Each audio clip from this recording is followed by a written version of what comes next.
कल मैंने आपको नॉमेनक्लेचर के बारे में बताया था, नहीं? क्या किया था हमने मेनली लास्ट क्लास में? नॉमेनक्लेचर, यूपैक वर्ड के बारे में हम पहले बता चुके हैं। जिन बच्चों को नहीं पता तो international union of pure and applied chemistry, तो they set the rules and conventions कि केमिस्ट्री में नामकरण कैसे होगा, बाकी और कन्वेंशंस, मेजरमेंट्स कैसे रिलेटेड और सारी चीज़ें, तो दे सेट द कन्वेंशंस, वो सब केमिस्ट को फॉलो करनी होती है। तो it is like a governing body of chemistry जो हम बोलते हैं। तो इम्पैक्ट नॉमेनक्लेचर सिर्फ हाइड्रोकार्बन्स का नहीं, सारे ऑर्गेनिक कंपाउंड्स का एक प्रॉपर फॉर्मल तरीका है नाम रखने का। अब जैसे कि हमने इस कंपाउंड के बारे में पढ़ा है, नहीं? This is this the molecular formula of ethanol? Actually आप ध्यान से देखो, इसको हम ऐसे भी लिख सकते हैं। तो ये मॉलिक्यूलर फार्मूला ये भी है, इसको भी बोल सकते हो formula of chemical formula of ethanol, but इसको आप ऐसे भी लिख सकते थे।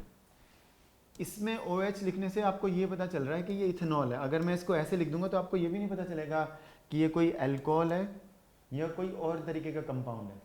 जैसे फॉर एग्जाम्पल ये और क्या हो सकता है? इट कुड बी अ,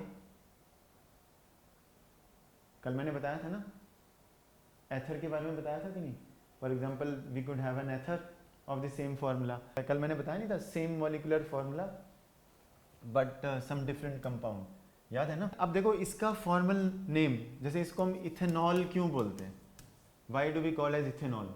क्या बताया था कल लास्ट क्लास में कि इसमें इथेन से ई हटा देते हैं हम और लास्ट में ऑल लगाते हैं। जितने भी एल्कोहल्स हैं उनमें लास्ट में OL ही लगेगा, ठीक है? अब वो कैसे लगेगा एग्जैक्टली उसके लिए हमें रूल सीखने हैं। तो nomenclature not just of hydrocarbons, but कल हमने मेनली हाइड्रोकार्बन्स के नॉमेनक्लेचर के बारे में बताया था। ये भी बेटे लास्ट क्लास में बताया था। अगर सिंगल बॉन्ड आता है तो लास्ट में एन आता है, अगर डबल बॉन्ड है तो लास्ट में ईन आता है, ट्रिपल बॉन्ड है किसी कंपाउंड में तो लास्ट में आइन आता है। ये को मैंने बताया था, ये NCERT का ही टेबल है। कुछ ये हाइड्रोकार्बन्स हैं। नॉमेनक्लेचर को और बढ़िया ढंग से करने के लिए, ताकि आपको और अच्छे से समझ में आए, हमें थोड़ा सा इस टॉपिक को और करने के लिए, ताकि और बढ़िया ढंग से समझ में आए, थोड़ा सा आइसोमेरिज्म के बारे में पढ़ना पड़ेगा, ठीक है? तो हमारे सिलेबस में सिर्फ स्ट्रक्चरल आइसोमेरिज्म है। तो स्ट्रक्चरल आइसोमेरिज्म का मतलब क्या है? Compounds with the same molecular formula but different physical and chemical properties. नहीं, दो चीज़ों का, दो अलग अलग केमिकल सब्सटेंसेस का मॉलिक्यूलर फार्मूला सेम है पर उनकी केमिकल और फिजिकल प्रॉपर्टीज अलग हैं, तभी तो वो अलग सब्सटेंसेस हैं। अगर मॉलिक्यूलर फार्मूला भी सेम है और उनकी प्रॉपर्टीज भी सेम हो जाएं फिर तो वो सेम ही सब्सटेंस हो गया ना। तो लेकिन अलग क्यों है उनकी फिजिकल और केमिकल प्रॉपर्टीज? बिकॉज उनमें एटम्स अलग ढंग से अरेंज्ड हैं। Atoms are arranged in a different way, ठीक है? तो मैंने आपको पहले भी एग्जाम्पल दिया था, नहीं दिया था कि नहीं? जैसे सबसे सिंपल एग्जाम्पल फॉर एग्जाम्पल यही है,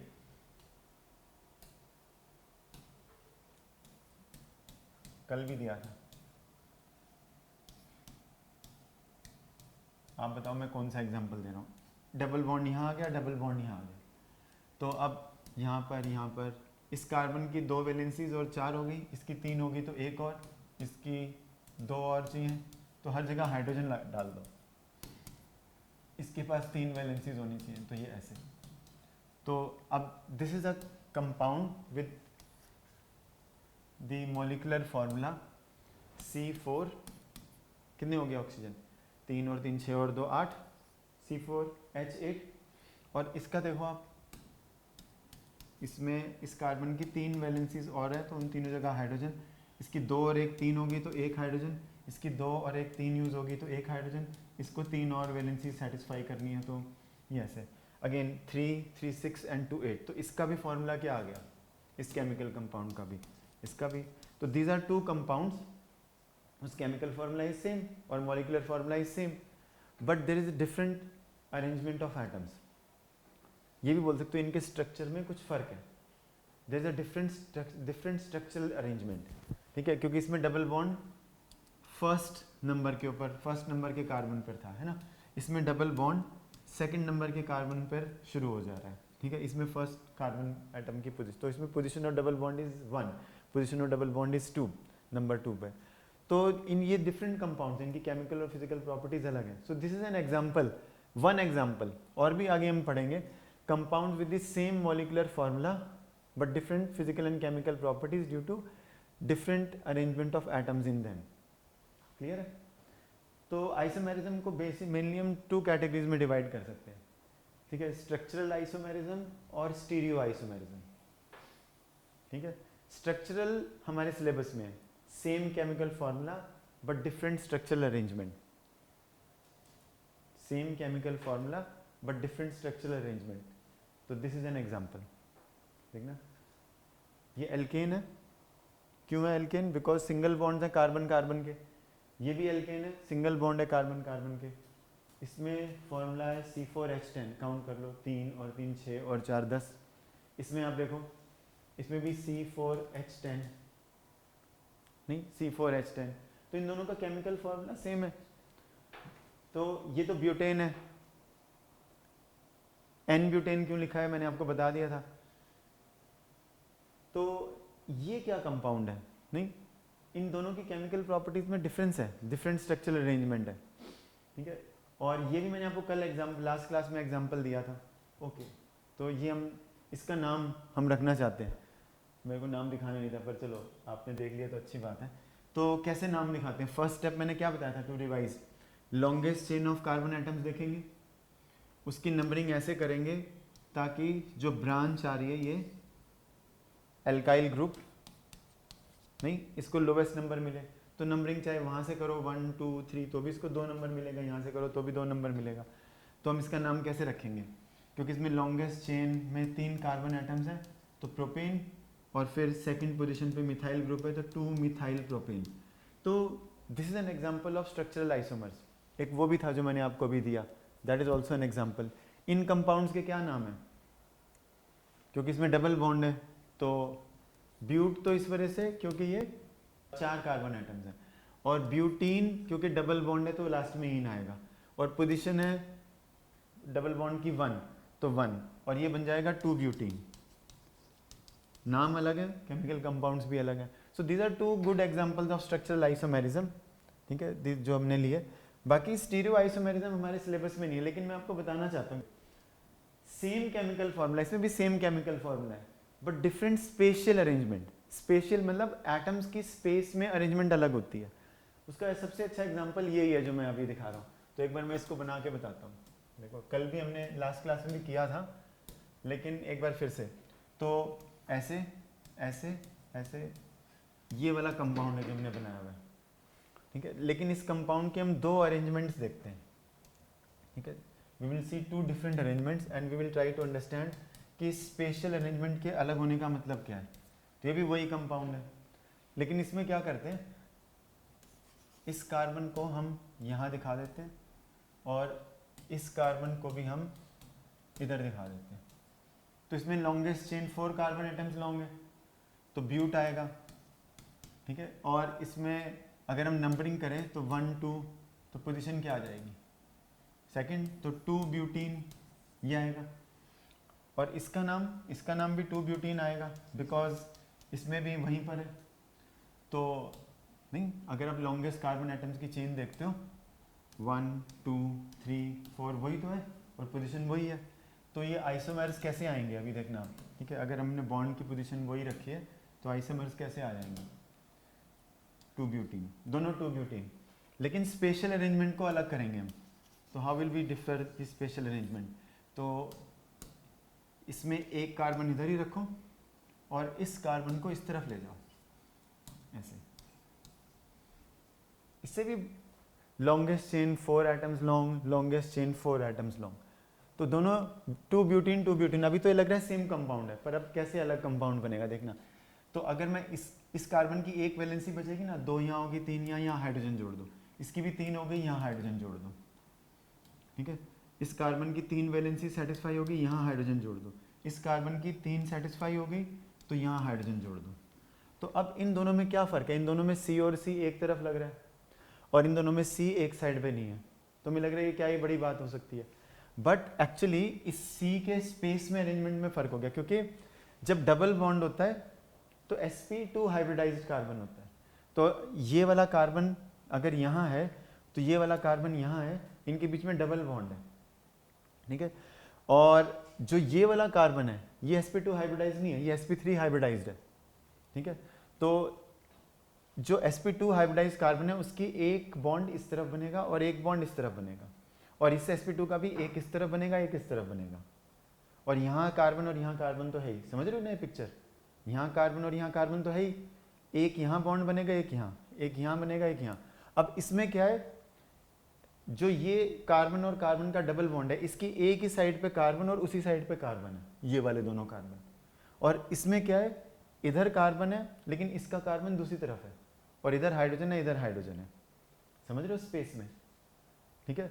तो अब इससे क्या फर्क पड़ता है, इससे इस कंपाउंड का नाम हमें अलग रखना पड़ेगा, इसको हम सिस 2 ब्यूटीन बोलते हैं और इसको हम ट्रांस 2 ब्यूटीन बोलते हैं, ठीक है, because they are different compounds, they are isomers of each other, they have the same molecular formula but these are compounds with different properties, these are stereoisomers because space में arrangement में फर्क है, ठीक है, space में इसमें CH3 इधर और इधर है ट्रांस में, और सिस में CH3 और CH3 दोनों एक ही तरफ है। तो स्पेस में कैसे अरेंजमेंट का फर्क हुआ ये मैंने आपको कल इमेजेस भी दिखाई थी, एक बार इन इमेजेस को देखते हैं फिर हमें इसको टच नहीं करना पड़ेगा। ये वाला कंपाउंड नहीं है जो हम पढ़ रहे हैं, ये तो इथीन है क्योंकि हाइड्रोजन हाइड्रोजन हाइड्रोजन है।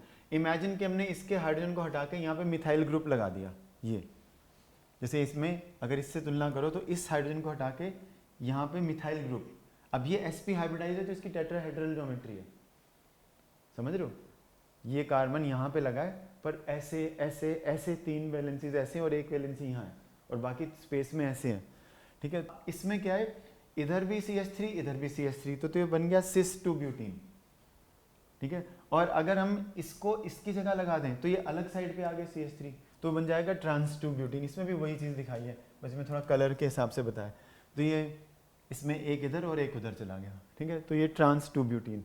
तो ये स्टीरियो आइसोमेरिज्म का एक ईजी एग्जाम्पल है। So these were images which I generated on my own, ठीक है, यूजिंग सम AI टूल्स, ठीक है। तो उनको इंस्ट्रक्शन थोड़ी प्रॉपरली देनी पड़ती हैं। इसमें दोनों CH3 एक तरफ है, इसमें दोनों CH3 ऑल्टरनेट साइड पे, तो ट्रांस नहीं, ट्रांस वर्ड का मतलब है इधर और उधर दोनों, तो इसमें दोनों तरफ है ना, ठीक है, तो इसलिए this is trans and this is cis.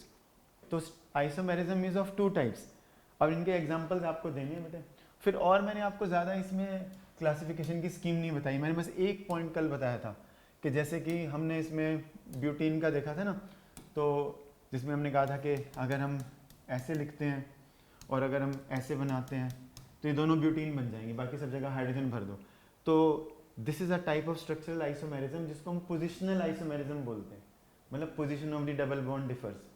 तो और भी इसमें स्ट्रक्चरल आइसोमेरिज्म की भी अलग फॉर्म्स हैं, तो वो सारी मैंने आपको एग्जैक्ट क्लासिफिकेशन नहीं बताई कि किस किस टाइप का आइसोमेरिज्म है।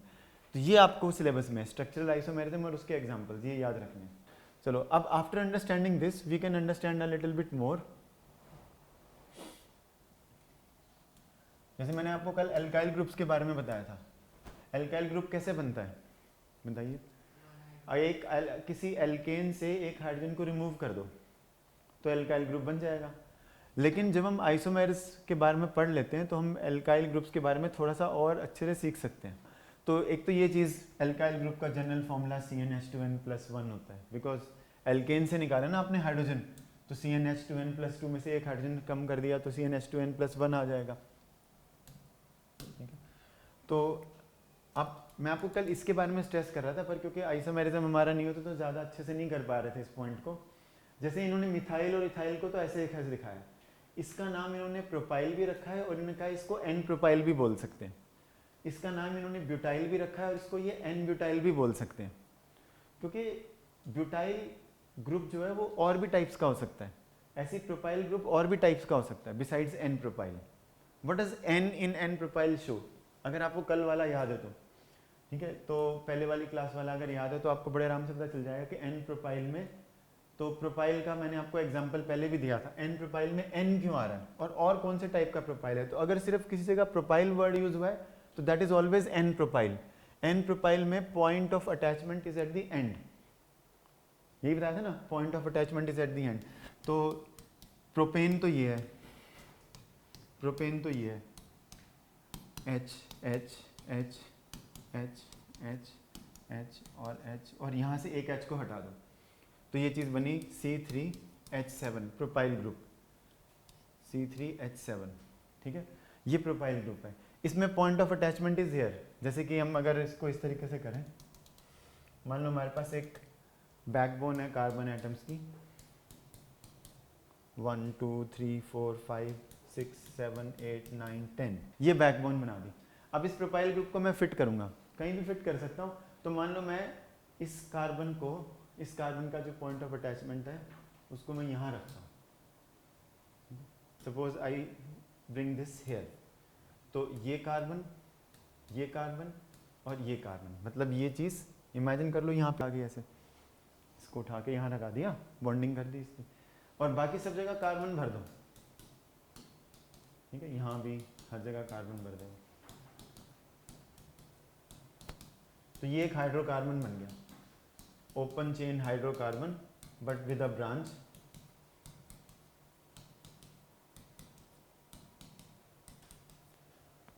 नहीं, ओपन चेन हाइड्रोकार्बन। अब इसमें चेक करते हैं लॉन्गेस्ट कार्बन चेन कौन सी आ रही है।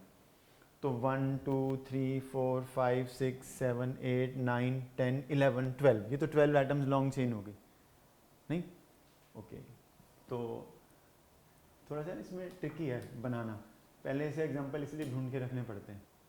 1 2 3 4 5 6 7 8 9, चलो यहाँ पे फिट करते हैं इसको। H यहाँ भी H, अगर मैं हर जगह H डाल दूँ तो ये कौन सा कंपाउंड बन जाएगा, C10H22।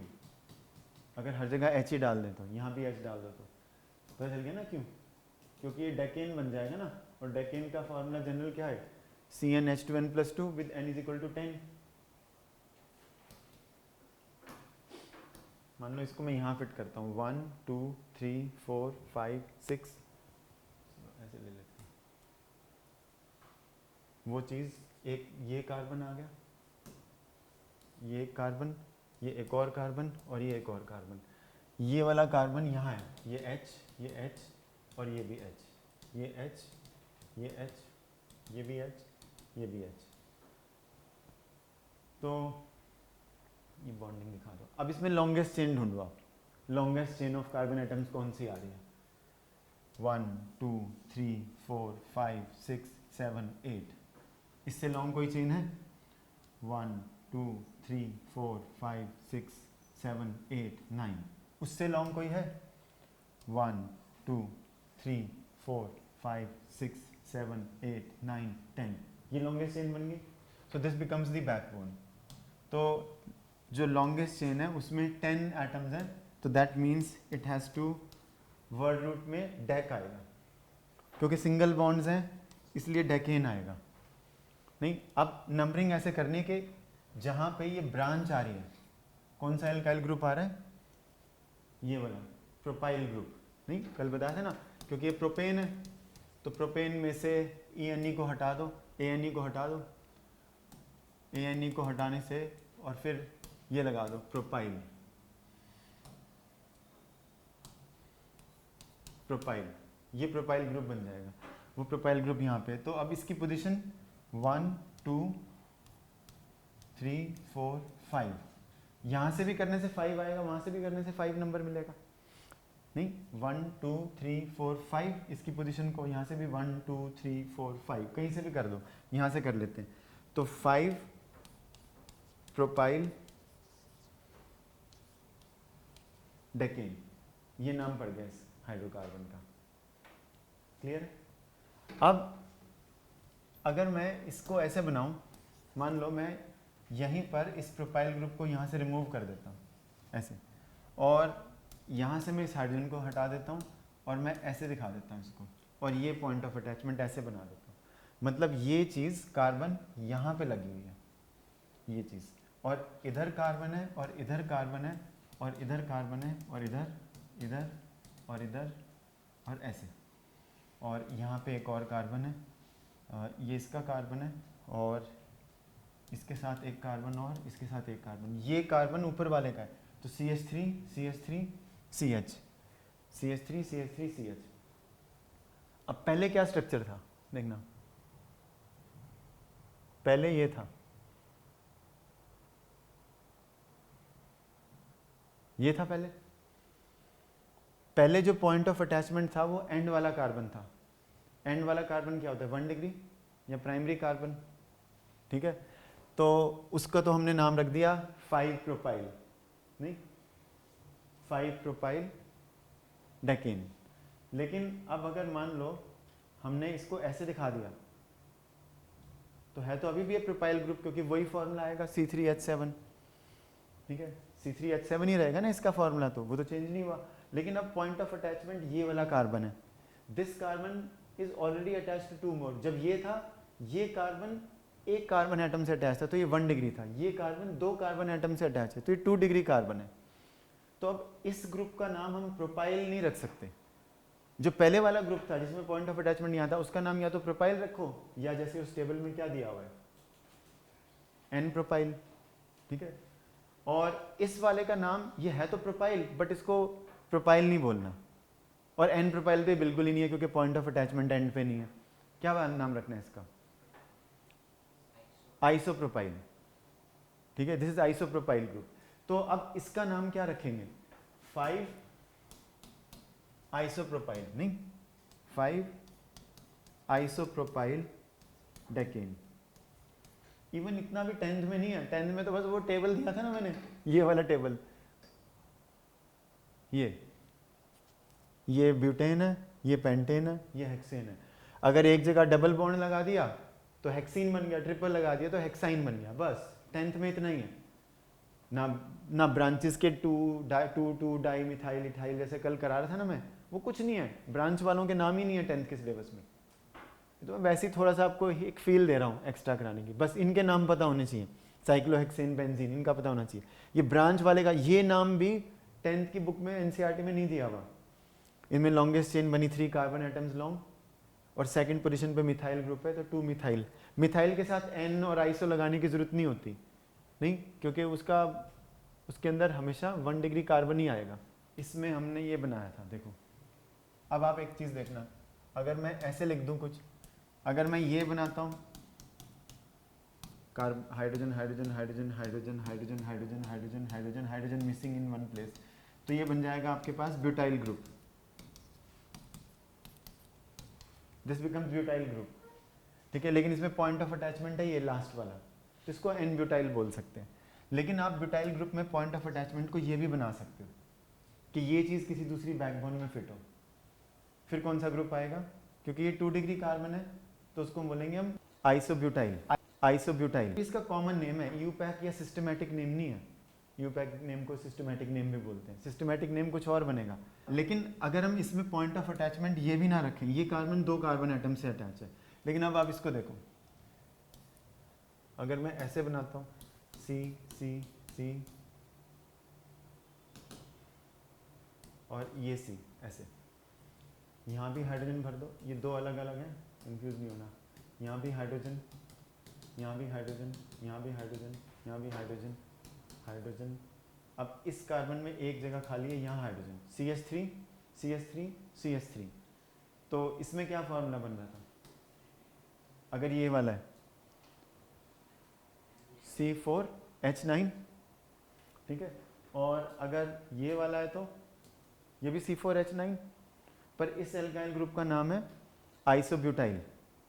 और अगर यहाँ हाइड्रोजन है यहाँ, तो फिर उसका बनेगा एन ब्यूटाइल, नॉर्मल ब्यूटाइल। अब इसमें भी इसका भी वही फॉर्मूला है 3 C4H9, ठीक है। लेकिन इसमें पॉइंट ऑफ अटैचमेंट कौन सा कार्बन है, जो पहले से 3 कार्बन के साथ जुड़ा हुआ है। अब इसको मान लो आपने उस डेकेन वाली बैकबोन में कनेक्ट कर दिया या किसी और हाइड्रोकार्बन में कनेक्ट कर दिया, तो इसका नाम बनेगा, क्योंकि जब ये 3 डिग्री कार्बन है तो इसका नाम बनेगा टर्शरी ब्यूटाइल। समझ नहीं आया, tertiary butyl. So this is a difference between the 3 different types of carbon. ये टर्शरी ब्यूटाइल है, मैंने कल बताया था, पर कल थोड़ा जल्दी से हुआ था इसलिए मैंने इसको दोबारा एक्सप्लेन कर दिया। थोड़ा सा एक पॉइंट बेटा मैं आपको बताता हूँ। तो although we have done this earlier also, as we go from single bond to triple bond, what happens? जब हम सिंगल बॉन्ड से डबल बॉन्ड में जाते हैं और फिर ट्रिपल बॉन्ड में जाते हैं, तो क्या होता है, यहाँ पे 2 वैलेंसीज और हैं, यहाँ पे 3 और हैं, ठीक है। तो क्या होता है, तो जो इलेक्ट्रॉन्स की डेंसिटी कार्बन के न्यूक्लियाई के बीच में वो बढ़ती रहती है। यहाँ पे इलेक्ट्रॉन की इससे ज़्यादा इलेक्ट्रॉन की डेंसिटी इसमें है और इससे भी ज़्यादा नीचे वाले में है, तो उसकी वजह से बॉन्ड एनर्जी बढ़ती है। वो याद करना पड़ेगा बॉन्ड एनर्जी क्या है, पहले बताया था। स्ट्रेंथ ऑफ द बॉन्ड भी इंक्रीज करती है। लेकिन अगर हम यहाँ से यहाँ जाते हैं तो रिएक्टिविटी भी इंक्रीज करती है, मतलब ये ज़्यादा रिएक्टिव होता है as compare to this. Reactive means chemical reactions easily दिखाएगा, बिकॉज यहाँ इलेक्ट्रॉन्स अवेलेबल है ना ज़्यादा, ठीक है। तो unsaturated hydrocarbons are chemically more reactive, ये अनसैचुरेटेड है दोनों, these are chemically more reactive. ये एनसीईआरटी की लाइन्स हैं exactly, these are chemically more reactive than saturated hydrocarbons, ठीक है। तो ये हमें पढ़ना है। Unsaturated hydrocarbons can be reacted with hydrogen. Unsaturated hydrocarbon का सबसे इजी एग्जांपल यही है, unsaturated hydrocarbon. This can be reacted with hydrogen to produce saturated. Saturated means जिसमें सिंगल कार्बन कार्बन बॉन्ड्स हो। इसको हम हाइड्रोजन के साथ रिएक्ट कर सकते हैं under proper condition, and it is a reaction which we have to study. We call it as addition reaction, उसको हम एडिशन रिएक्शन बोलते हैं। तो ये एनसीईआरटी का ये की इमेज है एग्जैक्टली। इसमें ये इथीन नहीं है क्योंकि ये आर कोई भी अल्काइल ग्रुप हो सकता है, बट इसमें इन्होंने एक जगह डबल बॉन्ड दिखाया हुआ है। तो अब इन्होंने क्या किया, इन्होंने कहा कि जब हम प्रॉपर कैटलिस्ट हमने पहले डिफाइन किया था, अभी भी डिफाइन कर दूंगा, याद है ना। कैटलिस्ट आर दोज मटेरियल्स जो केमिकल रिएक्शन को स्पीड अप कर देते हैं, but they themselves are not consumed in the reaction, they will be the same initially and after the reaction is complete. In the end they are not consumed, they don't take part in chemical reaction in that way, they will not be consumed in the reaction. तो पहले भी मैंने बताया था, अभी बताता हूँ और एग्जांपल्स। तो दो कैटलिस्ट पैलेडियम और निकल इस रिएक्शन को कराने के लिए यूज होते हैं। मतलब ये रिएक्शन निकल के बिना बहुत स्लो होगा कि प्रैक्टिकली यूजफुल हो पाए। निकल और palladium catalyst saturated hydrocarbons unsaturated hydrocarbons को सैचुरेटेड में कन्वर्ट करने में यूज होते हैं हाइड्रोजन के साथ जब रिएक्शन होगा। तो ये आर को आप ऐसे ही रहने दो, this are you let it be like this, this are also you let it be like this. ये डबल बॉन्ड मान लो सिंगल में कन्वर्ट हो गया, नहीं, क्योंकि हमने सैचुरेटेड हाइड्रोकार्बन बनाना है जिसमें सिर्फ सिंगल कार्बन कार्बन बॉन्ड हो। तो ये अलग अलग ग्रुप्स भी हो सकते हैं, कोई जरूरी नहीं कि ये आर आर है तो ये सेम ही होगा, अलग भी हो सकता है, अलग एल्काइल ग्रुप्स भी हो सकता है। अब यहाँ से एक बॉन्ड अगर ख़त्म कर दें हम, तो यहाँ पे एक हाइड्रोजन और एक हाइड्रोजन अलग से जुड़ जाएगा कि नहीं। तो उन्होंने यही किया, यहाँ पे हाइड्रोजन हाइड्रोजन यहाँ जोड़ दिया, उससे कोई फर्क नहीं पड़ेगा। आप चाहो तो यहाँ हाइड्रोजन दिखा दो, it is up to you. नहीं, जब आपने ये डबल बॉन्ड फ्री कर दिया यहाँ से, तो डबल बॉन्ड फ्री हो गया, और ये आर और ये आर तो एस सच है, ये आर ये तो एस सच है, इसको यहाँ दिखा दिया, इसको यहाँ दिखा दिया। अब जो यहाँ से डबल बॉन्ड फ्री हुआ, एक बॉन्ड एक वैलेंसी यहाँ मिल गई, एक वैलेंसी यहाँ। तो अगर हम यहाँ पर H और H दिखा दें तो कार्बन कार्बन में सिंगल बॉन्ड आ गया। तो ये एडिशन रिएक्शन है। A very useful example of addition reaction is, जिसको हम बोलते हैं industrial application, hydrogenation of vegetable oils. तो मैंने आपको पहले भी बताया, ठीक है, आपको उस चैप्टर में एसिड बेस वाले चैप्टर में यूजफुल कंपाउंड्स में भी बताया था, ठीक है, कि जो याद है ना क्लोरएल्कली प्रोसेस हमने पढ़ी थी, ठीक है।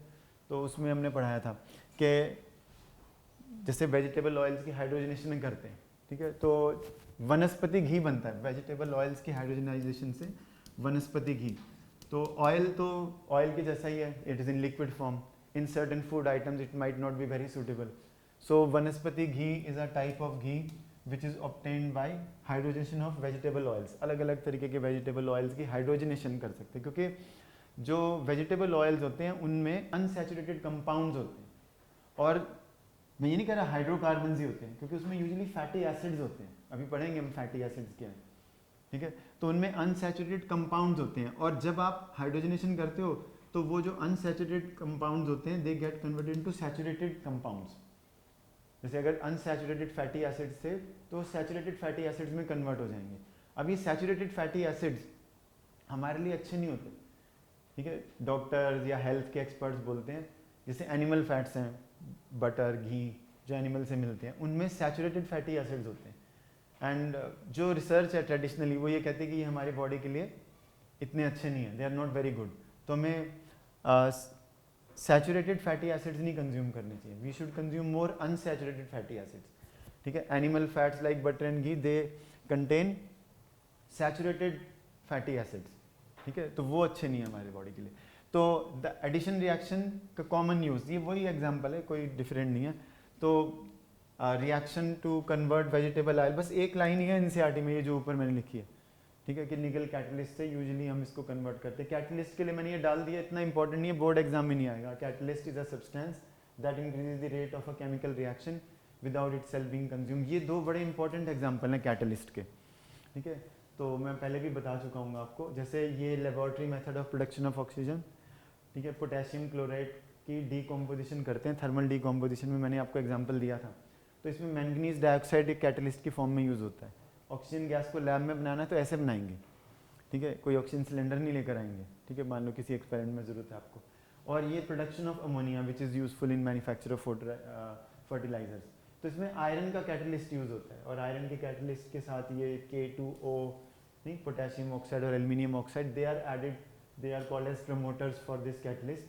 तो उसकी ज़्यादा डिटेल नहीं पढ़नी। ये भी मैंने जो रिएक्शन कंडीशंस, याद है ना, हम केमिकल रिएक्शन में पढ़ाते हैं कि रिएक्शन कंडीशंस एक्सपेरिमेंट में दिखा सकते हैं, तो उसका अच्छा एग्जांपल है how reaction conditions can be shown in a chemical reaction.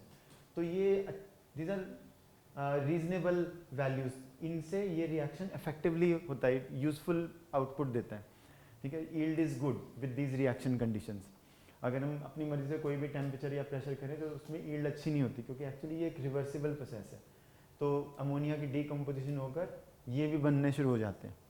तो इन ऑर्डर दैट बैलेंस इस तरफ रहे रिएक्शन का, तो ये ऑप्टिमम कंडीशंस हैं। Optimum means neither less nor more temperature, neither less nor more pressure. ये सारे एनसीईआरटी से टेकन आउट लाइन्स हैं। Animal fats contain saturated fatty acids which are suppose to be unhealthy. Vegetable oils have unsaturated chains of carbon atom, मतलब unsaturated fatty acids मान लो। Vegetable oils के तो example याद है आपको, mustard oil, coconut oil, sunflower oil, कितने सारे जो भी ऑयल सीड्स हैं उनसे, वो वेजिटेबल सोर्सेज हैं। और unsaturated fatty acids are suppose to be healthier for human beings. और हाइड्रोजनेटेड वेजिटेबल ऑयल में भी आपने क्या कर दिया, अनसैचुरेटेड को सैचुरेटेड में कन्वर्ट कर दिया, तो वो भी अनहेल्दी है, बट वो कई फूड आइटम्स बनाने के लिए यूजफुल हो सकते हैं, ठीक है। तो WHO है या अमेरिका में एक organisation, American heart organisation, they always recommend that आपको सैचुरेटेड और ट्रांस फैट्स होते हैं जिसमें सैचुरेटेड और अनसैचुरेटेड दोनों कंपाउंड्स प्रेजेंट होंगे, या एक ही फैटी एसिड्स में सैचुरेटेड और अनसैचुरेटेड दोनों तरीके के बॉन्ड्स हों, उनको ट्रांस फैट्स बोलते हैं। वो डेंजरस होते हैं काफ़ी ज़्यादा। वो कह रहे हैं या तो सैचुरेटेड खा लो या अनसैचुरेटेड फैटी एसिड्स खा लो। Trans fats are suppose to be the worst in case of health, ठीक है। तो क्योंकि ना ये कोलेस्ट्रॉल से रिलेट करते हैं ना, कि दे प्रमोट बैड कोलेस्ट्रॉल को प्रमोट करते हैं। चलो एनीवे, आपको ज़्यादा डिटेल में नहीं करना, बस ये ज़रूर याद रखना जो एनसीईआरटी में ऊपर दिया हुआ ना, ये तो मैंने एक्स्ट्रा इन्फॉर्मेशन आपके लिए डाल दी। ये 4 लाइन एनसीईआरटी के बिल्कुल टिप्स पे होनी चाहिए। एक और रिएक्शन जो हाइड्रोकार्बन के साथ आप पढ़ सकते हो, सब्स्टिट्यूशन रिएक्शन। अब एक तो एडिशन रिएक्शन था, एडिशन रिएक्शन में तो क्या है कि डबल बॉन्ड्स या ट्रिपल बॉन्ड्स को आप हटाकर और वैलेंसीज को फ्री कर रहे हो, वहाँ पे हाइड्रोजन आपने ऐड कर दिया फॉर एग्जांपल, ठीक है। सब्स्टिट्यूशन रिएक्शन में क्या है कि जो हाइड्रोजन है ऑलरेडी प्रेजेंट है, उस हाइड्रोजन को सब्स्टिट्यूट यानी कि रिप्लेस करना है। जैसे मीथेन में इस हाइड्रोजन की जगह हमें कुछ और लगाना है, तो उसके लिए सब्स्टिट्यूशन रिएक्शन होता है, ठीक है। वन और मोर हाइड्रोजन एटम, ठीक है, which is attached to carbon are replaced by another atom और ग्रुप ऑफ एटम्स, ठीक है। The most common example of substitution reaction is halogenation. Halogenation means halogen, fluorine, chlorine, bromine, iodine, ये है ना, ये halogens हैं। तो यूजुअली फ्लोरीन और क्लोरीन के साथ काफ़ी कॉमनली इसके बारे में पढ़ते हैं। तो मान लो आपको फ्लोरीन या क्लोरीन ऐड करना है इसमें, ठीक है, तो उसके लिए सब्स्टिट्यूशन रिएक्शन यूज होता है। The most common example of substitution reaction is in halogenation of alkanes. तो सैचुरेटेड हाइड्रोकार्बन्स जो होते हैं ना, वो काफ़ी अनरिएक्टिव होते हैं, क्योंकि वो पहले से उसमें डेंसिटी, इलेक्ट्रॉन की डेंसिटी कम है ना, डबल और ट्रिपल बॉन्ड में ज़्यादा होती है, तो काफ़ी अनरिएक्टिव होते हैं, आसानी से रिएक्ट नहीं करते दूसरे केमिकल से। तो इसमें एक वर्ड यूज हुआ है रेजेंट, एनसीईआरटी में ही, ठीक है। Reagent basically here means a chemical, मैं अब इसको फॉर्मली डिफाइन भी करूँगा। Reagent is usually either a compound और some kind of a mixture of compounds जो एक स्पेसिफिक काम करने के लिए हम रिएक्शन में यूज़ करते हैं। अब मैं बताऊँगा what kind of job they achieve. तो ये एनसीईआरटी की लाइन है that they are unreactive in presence of reagents. तो लेकिन मीथेन का सनलाइट की प्रेजेंस में ये रिएक्शन बड़े आराम से होता है, ठीक है, इट कैन टेक प्लेस। तो मीथेन को जब आप क्लोरीन के साथ रिएक्ट करोगे तो सपोज एक हाइड्रोजन की जगह एक क्लोरीन का एटम आ जाएगा। ऐसे दिखा देते हैं पूरा रिएक्शन अगर हमें लिखना है। ये आपके पास है Cl2 और गिव्स, सब इमेजिन कि एक क्लोरीन इस हाइड्रोजन को रिप्लेस कर देता है, तो H और H तो रहेगा ही, बस इस हाइड्रोजन की जगह क्लोरीन आ गया, तो ये कंपाउंड बना CH3Cl। इसको क्लोरोमीथेन बोलते हैं। लेकिन यू कैनॉट कंट्रोल समटाइम्स, तो एक हाइड्रोजन की जगह कई बार दो हाइड्रोजन भी रिप्लेस हो जाते हैं, तो ये भी बन सकता है। तो ये बनेगा CH2Cl2, जिसको हम बोलते हैं डाइक्लोरोमीथेन। ठीक है, CH3Cl तो क्लोरोमीथेन, ठीक है, प्रोड्यूसेस डाइक्लोरोमीथेन। ये डाइक्लोरोमीथेन, ये क्लोरोमीथेन। क्लोरोमीथेन को मिथाइल क्लोराइड भी बोलते हैं, वो आपको समझ में आ जाएगा क्यों, एनसीईआरटी में नाम नहीं दिए हुए। और CHCl3 मतलब 3 हाइड्रोजन की जगह क्लोरीन लग गया, तो CHCl3, also known as chloroform, जो पहले एज एन एनेस्थेटिक यूज होता था। ठीक है, एनेस्थेटिक तो समझते हो ना, बेहोश करने के लिए या इस तरीके से सुन्न करने के लिए। तो कार्बन टेट्राक्लोराइड में क्या होगा, कार्बन टेट्राक्लोराइड जब चारों हाइड्रोजन एटम्स क्लोरीन से रिप्लेस हो गए, तो जब आप ये रिएक्शन करते हो तो इसमें ये सारे प्रोडक्ट्स बनते हैं। और अगर कोई हायर एल्केन है, जैसे कि मान लो 5 कार्बन एटम्स वाला एल्केन है, पेंटेन जिसको हम बोलते हैं, और उसका रिएक्शन आप क्लोरीन के साथ कर रहे हो, फिर बहुत सारे प्रोडक्ट्स बन सकते हैं। Many products can be form. उनके नाम फिर रखने के तरीके हैं, उसके लिए यूपैक नोमेनक्लेचर पढ़ते हैं, वो फिर आपको थोड़ा सा मैंने हिंट दे दिया, पता चल जाएगा। ठीक है, जैसे अगर मैंने मान लो यहाँ Cl दिखा दिया और यहाँ Cl दिखा दिया, बाकी सब जगह H दिखा दिया, तो वो क्या बन जाएगा, नंबरिंग करेंगे तो 1 2 3 4 5, Cl को मिनिमम नंबर देंगे तो 2 2 2, 2 डाइक्लोरोपेंटेन बन जाएगा कि नहीं, 2 2 डाइक्लोरोपेंटेन। तो बड़े आराम से जो आपने रूल्स कल सीखे थे उसके अकॉर्डिंग उनका नाम भी आ जाता है, पर अभी हमको ज़्यादा डिटेल में नहीं पढ़ना। तो substitution reaction means replacing hydrogen bye another atom और ग्रुप ऑफ एटम्स। बेटे रेजेंट वर्ड एनसीईआरटी में यूज़ किया, डेफिनेशन कहीं नहीं पूछेंगे, बट मेरे को अच्छा लगती है, वर्ड बड़ा इंपॉर्टेंट है ऑर्गेनिक केमिस्ट्री में खासकर, क्योंकि ऑर्गेनिक केमिस्ट्री में बड़ी ऑर्डरली मैनर में चलती है। तो कई बार हम क्लास ऑफ कंपाउंड्स को एक दूसरी क्लास ऑफ कंपाउंड्स में कन्वर्ट करते हैं। जैसे ये बड़े आराम से समझ में आएगा, ये इथेनॉल है फर्स्ट रिएक्शन में, तो इथेनॉल को हमने यहाँ पर इथेनोइक एसिड में कन्वर्ट कर दिया। अब इथेनोइक एसिड, ये OH है, इथेनोइक एसिड का फॉर्म अगर हम ऐसी स्ट्रक्चरल फार्मूला बनाएं तो इथेनोइक एसिड का स्ट्रक्चरल फार्मूला ऐसा आता है, इस टाइप से, ये इथेनोइक एसिड का स्ट्रक्चरल फार्मूला है। लेकिन इसको ये कन्वर्ट करने के लिए आपको ये रेजेंट की जरूरत होती है, alkaline potassium permanganate, because this provides the oxygen. Because इसमें 2 ऑक्सीजन है, इसमें 1 है ना, तो इसमें ऑक्सीजन चाहिए आपको, तो ऑक्सीजन इंट्रोड्यूस करने के लिए इस कंपाउंड में, तो ये ऑक्सीडाइजिंग एजेंट है बहुत कॉमनली ऑर्गेनिक केमिस्ट्री में जब हम रिएक्शंस पढ़ते हैं, तो एल्कलाइन KMnO4 के साथ रिएक्शन का मतलब ऑक्सीजन को ऐड करने के लिए यूज होता है, एक स्पेसिफिक जॉब कर रहा है। ठीक है, ऐसे ही सल्फ्यूरिक एसिड डिहाइड्रेशन के लिए यूज होता है, मतलब पानी को बाहर निकालने के लिए, it is use as a dehydrating reagent, मतलब डिहाइड्रेट करने के लिए। जैसे कि अगर इसी को हम कॉन्सेंट्रेटेड H2SO4 के साथ हीट करें 170 डिग्रीज के टेम्परेचर पे, तो इसमें से वाटर माइनस हो गया, तो H2O मतलब ये चीज़ इमेजिन करो कि ये H2O ये ख़त्म हो गया यहाँ से, ठीक है, और फिर इसकी 2 वैलेंसीज फ्री हो गई, तो यहाँ पे डबल बॉन्ड आ गया और ये कंपाउंड बन गया। तो ये आपको याद करना है, समझना नहीं है कि ये कैसे हुआ अभी, ठीक है, बिकॉज ये डिहाइड्रेटिंग एजेंट है कॉन्सेंट्रेटेड H2SO4। तो अगर आप सोचो ना कि तो ये ऐसे, ये ऐसे, ये ऐसे, इस तरीके से, मतलब इमेजिन कि ये दोनों OH और H तो मिलके पानी अलग हो गया H2O, ठीक है। अब ये H बच गया, ये H बच गया, ये H और ये H, ठीक है, और बैलेंस तो करना पड़ेगा इन रिएक्शंस को, बैलेंस तो कर लेंगे, वो कोई ज़्यादा बड़ी बात नहीं है, ठीक है ना। एग्जैक्ट मैकेनिज्म होता है रिएक्शन का, वो तो 12th में पढ़ते हैं, 11th-12th में हम, ठीक है, पर अभी आपको ये याद रखना है कि ये प्रोडक्ट बनेगा, ये तो आपके सिलेबस में है, ठीक है, this reaction are in your syllabus, you will come to know. But ये बड़ा ईजी है क्योंकि हम पहले कई बार पढ़ चुके हैं। मैंने आपको पहले बताया था हाइड्रोकार्बन्स, हाइड्रोकार्बन्स क्या, बहुत सारे ऑर्गेनिक कंपाउंड्स की कंबस्चन में, क्योंकि उसमें कार्बन और हाइड्रोजन सबसे ज़्यादा होते हैं हाइड्रोकार्बन में तो कार्बन और हाइड्रोजन नहीं होते हैं, पर अगर मान कंबस्शन तो समझते हो ना, रिएक्शन विद ऑक्सीजन जिसको हम बर्निंग भी बोलते हैं, ठीक है। तो मान लो आपने, मैं आपके लिए इजी एग्जांपल ही लेता हूँ, मान लो हमने इथेनॉल की कंबस्शन कर दी, इथेनॉल की कंबस्शन, इसकी कंबस्शन की मतलब रिएक्शन विद ऑक्सीजन O2, ठीक है। तो what should be the results?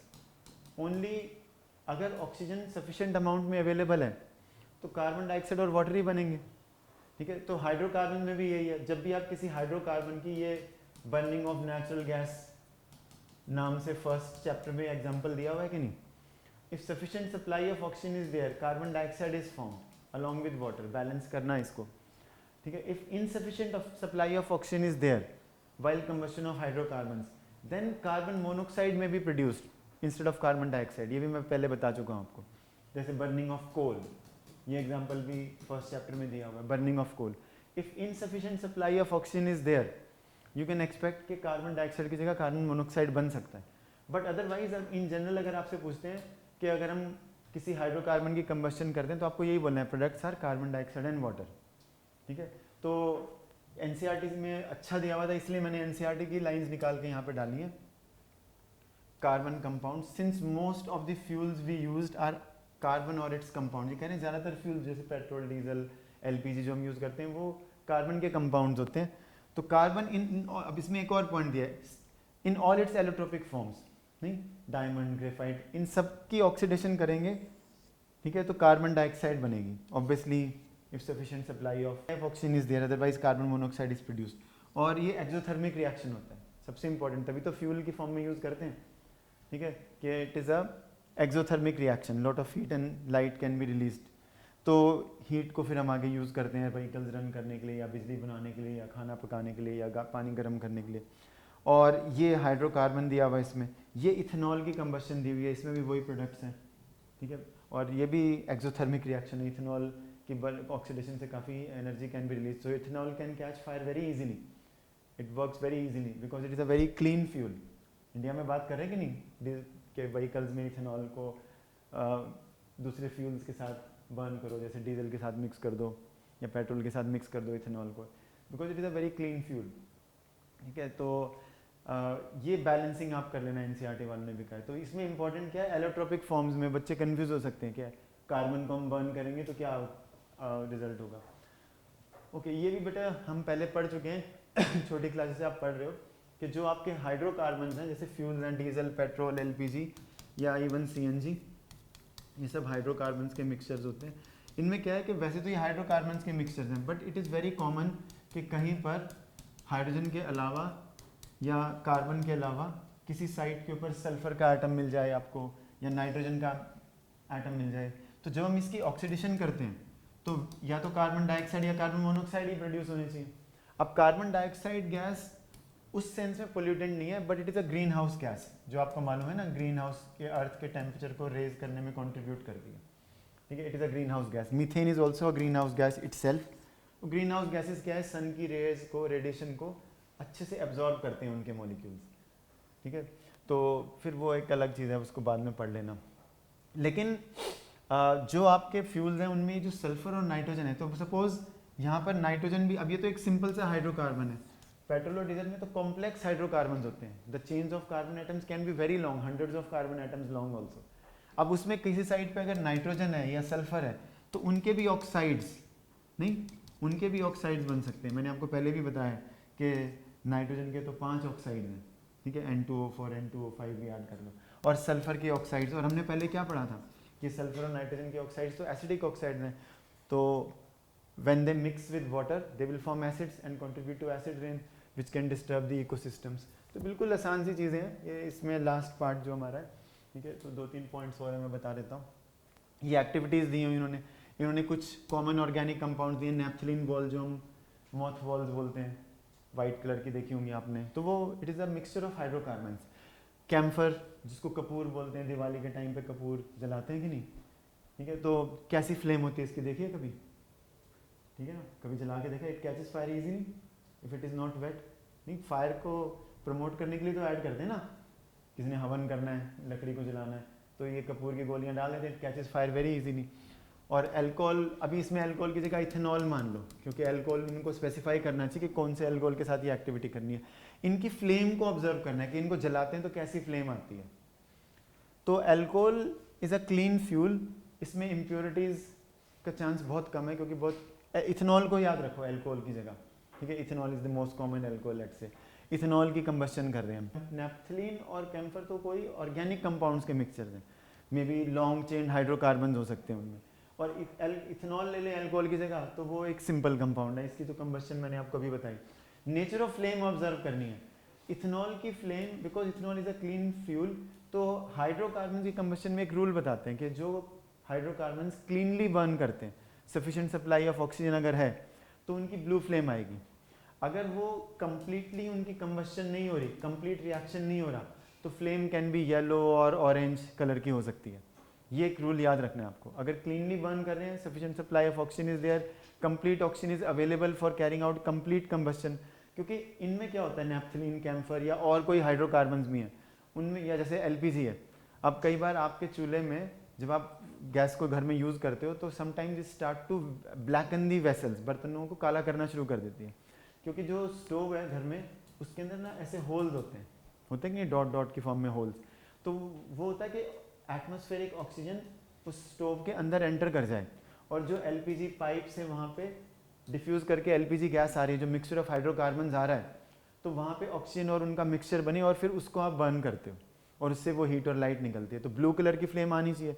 लेकिन अगर उसमें येलोइश और ऑरेंज वाला पार्ट आ रहा है, दैट इज़ इंडिकेटिव कि ये जो आपके होल्स हैं ये कहीं से क्लॉग्ड हैं, रुके हुए, उनमें कोई खाना फंसा हुआ है या फैट्स फंसी हुई हैं, तो उसको सफाई करना पड़ेगा। Because if oxygen is not available तो इन सफिशिएंट क्वांटिटी, ठीक है, then incomplete combustion of fuel will occur. तो जो हाइड्रोकार्बन यहाँ पे एलपीजी से आ रहे हैं या ऑर्गेनिक कंपाउंड्स आ रहे हैं, तो उनकी लंबी लंबी चेन्स होती हैं कार्बन एटम की। वो चेन्स टूट तो जाती हैं, पर टूटने के बाद फिर वो कार्बन के पार्टिकल्स बनाना शुरू कर देती हैं, जिसको हम सूट बोलते हैं। कार्बन के पार्टिकल्स आपस में चिपक के और वो खाने के वेसल्स, जो कुकिंग वेसल्स हैं, उनके ऊपर डिपॉजिट होना शुरू हो जाता है। तो incomplete combustion of the fuels of hydrocarbon fuels can lead to formation of soot, which is basically unreacted hydrocarbons. उनकी लॉन्ग चेन्स में से टूट के कार्बन एटम निकल के आपस में चिपक के और वो सूट के पार्टिकल्स बना देते हैं। तो सूटी फ्लेम एक टर्म यूज होती है। तो नैफ्थलीन और कैम्फर की सूटी फ्लेम है because there is a good chance कि वो कंप्लीटली कंबस्शन नहीं होगी उनकी जब आप उनको जलाओगे। तो देखो होगा आपने कैम्फर के ऊपर काला काला ऐसा धुआं आता है, ये देखो सूटी फ्लेम की मैंने फोटो भी डाली हुई है इसमें। सो दिस इज़ अ सूटी फ्लेम, दिख रहा है ना, ये देखा होगा, ये सूटी फ्लेम है। तो ये अनबर्न कार्बन पार्टिकल जो आपस में चिपके हुए वही हैं, ठीक है। और ये clean blue flame like burning of ethanol, ठीक है। और अल्कोहल्स वर्ड ना यूज़ करके इथेनॉल को कर लो इसमें, ठीक है। तो अब इसमें एक लाइन एनसीईआरटी से बड़ी अच्छी दी हुई, तो मैं आपको बता रहा हूँ। सैचुरेटेड हाइड्रोकार्बन जो हैं they will generally give clean flames, और अनसैचुरेटेड हाइड्रोकार्बन वो सूटी फ्लेम्स दे सकते हैं because they will give yellow flame with lots of black smoke. Black smoke means सूटी फ्लेम, ठीक है। तो ये याद रखना है। और इन्होंने कहा है एक्टिविटी 3, वो मैंने आपको बताई नहीं। एक्टिविटी 3 में क्या दिया है, इन्होंने एक बंसन बर्नर होता है, आप लोगों ने देख रखा है ना बंसन बर्नर, तो ऐसे बंसन बर्नर होता है यहाँ पे इस तरीके से। तो यहाँ पे एक पाइप लगी होती है, यहाँ पे एयर की इनलेट के लिए होल्स हो सकते हैं, या व्हेन यू गेट इसमें कई बार तो क्लीन ब्लू फ्लेम आएगी, कई बार सूटी फ्लेम आएगी। तो इसमें ना नॉब होती है, ठीक है, जिससे हम कंट्रोल कर सकते हैं कि कितनी एयर इसके अंदर एंटर करती है। Adjust the air hole at the base, ये एयर होल है यहाँ पे, और एयर होल के साइज को आप एडजस्ट कर सकते हो कि how much air you want to for you to enter this. ये जो ऐसे एक वर्टिकल ट्यूब होती है इसमें, ठीक है, यहाँ से जो फ्यूल है वो आएगा और यहाँ से एयर एंटर करेगी, उनका मिक्सचर यहाँ पे बर्न करेगा। एक्चुअली जब गैसेस बर्न करती हैं they cause flame, burning gases cause flame. Gaseous substances जब बर्न करते हैं उसी को हम फ्लेम बोलते हैं। तो 8th में आपने पढ़ा था कंबस्शन इन फ्लेम का chapter.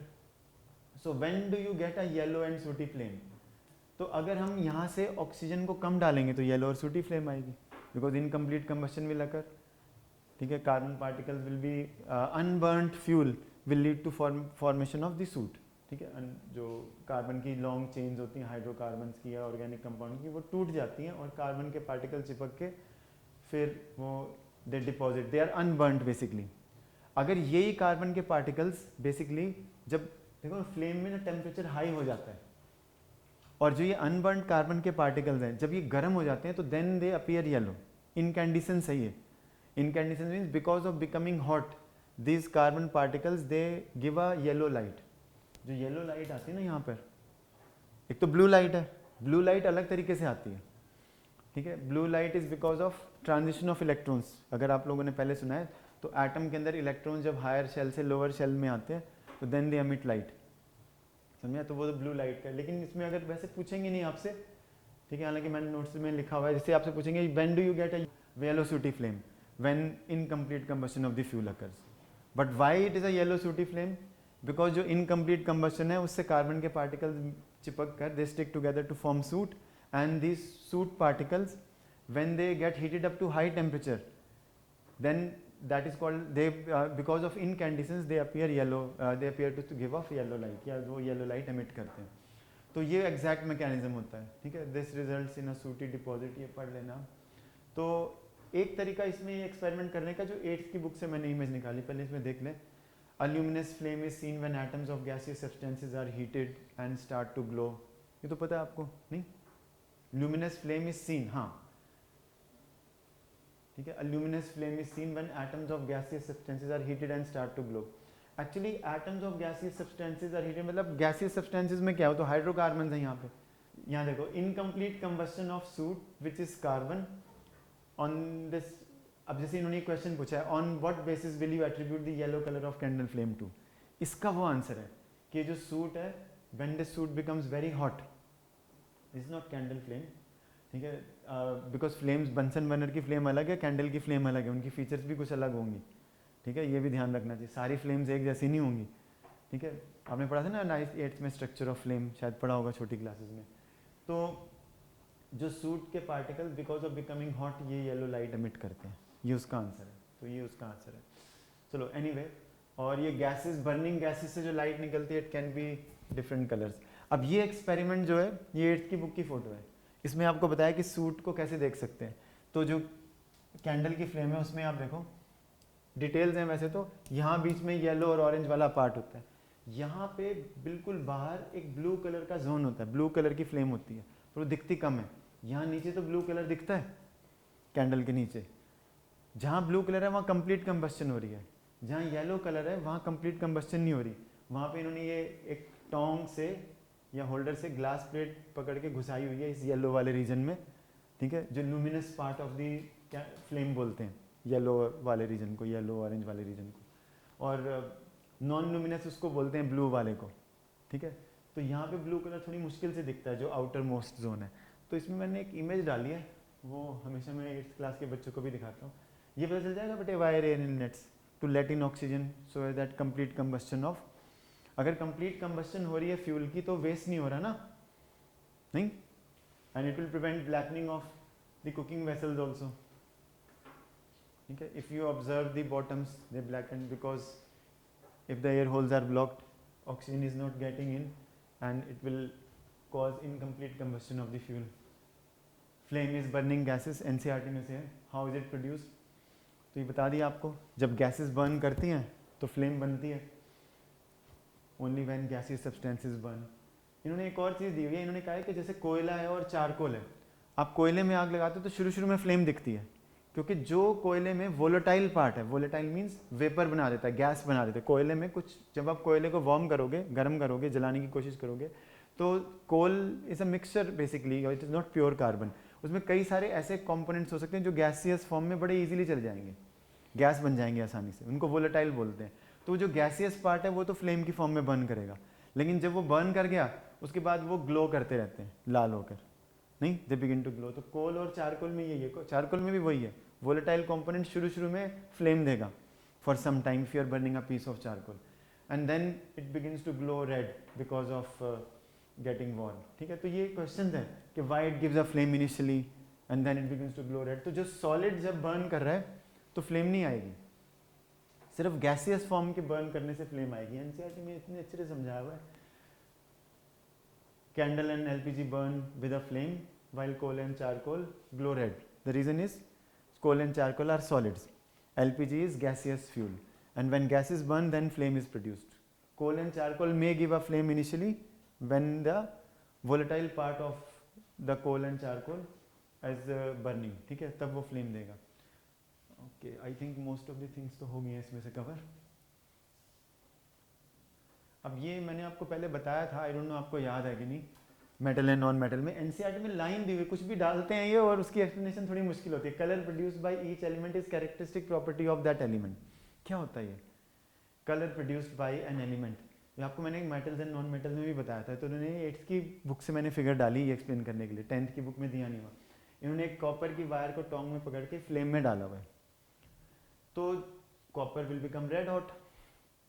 There is a chance that you might see some green colour here. ठीक है, चांस इसलिए बोल रहा हूँ क्योंकि अगर कॉपर का कोई सॉल्ट है पाउडर्ड फॉर्म में और उसको हम फ्लेम में रखते हैं तो उसको फ्लेम टेस्ट बोलते हैं. तो कॉपर से कैसा कलर आता है? कॉपर से जो कलर आता है वो इस तरीके का ग्रीनिश कलर आता है. Sodium will give you yellow colour. Sodium will give you yellow colour. तो ये कैरेक्टरिस्टिक कलर है, बताया था मैंने मेटल और नॉन मेटल में. लेकिन ये कलर्स देखने के लिए आपको पाउडर्ड फॉर्म में इन मेटल्स के सॉल्ट्स लेने पड़ेंगे. अगर सॉलिड कॉपर की वायर है तो तो उससे थोड़े बहुत एटम्स कॉपर के अगर वेपर बना देते हैं, गैस बना देते हैं, तो उसकी वजह से यहाँ पे भी कलर देखने को मिल सकता है. But to see the colours the atoms of the metal have to go into the gas phase, gas state, vapours बनने चाहिए और फिर उनसे आपको कलर्स दिखते हैं. ठीक है, अब वो कलर्स क्यों दिखते हैं वो बेसिकली बड़ा ईजी होता है कि ये न्यूक्लियस है, ये एनर्जी लेवल्स हैं एटम के अंदर.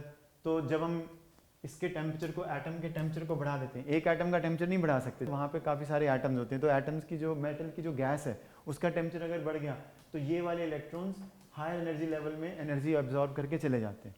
और जब ये हायर एनर्जी लेवल में चले जाते हैं, वहाँ पे पहले भी इलेक्ट्रॉन्स हो सकते हैं मे बी, तो लेकिन वहाँ पे स्पेस होगी तो वो चले जाएंगे, जगह होगी तो.